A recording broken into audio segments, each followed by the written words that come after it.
And on the phone, I have Deborah Smith, whom I promised you. She was Elliot's high school principal and also was his behavioral specialist at one time. Deborah, you were observing Elliot. You got to know him pretty well. What was your reaction when you heard he had done this? Well, first of all, let me just say publicly that my deepest condolences go out to all of the families and the victims and the friends and people that have been affected by this tragedy. That, for me, is first and foremost.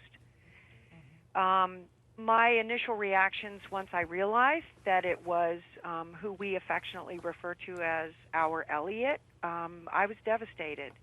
I couldn't imagine that this really was the Elliot that we knew at Independence High School.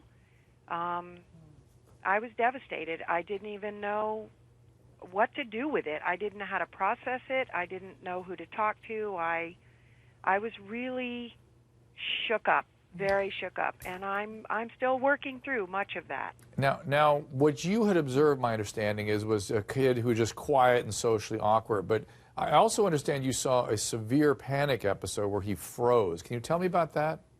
Yeah, I can't, I didn't see it. I actually was not at the school when it happened. It was shared with me when the school called me to bring me in to the situation and sit in on some meetings to talk about what we might be able to do to help him.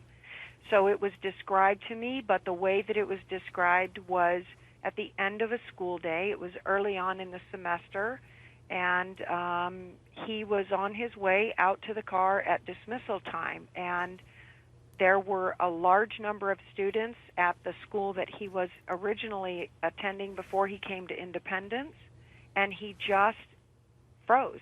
He just had a panicked moment and literally could not move. Was he bullied at all? Not to my awareness, no. I mean, it happened very early on in his enrollment at Taft High School, so I don't even really think that the students were even really aware of him, in the sense that, you know, he was just trying to get acclimated. He was a new student at the school. Nobody ever mentioned during any of those meetings that he was being bullied or targeted or picked on at all. Deborah, did you ever see him show emotion? Did you ever see him laugh, cry? Did he ever open up to you? Not usually, not typically. You know, his typical response was pretty flat. He didn't really want a lot of attention paid on him. He would smile if you were able to engage with him in a way, in a conversation that was something particularly interesting for him.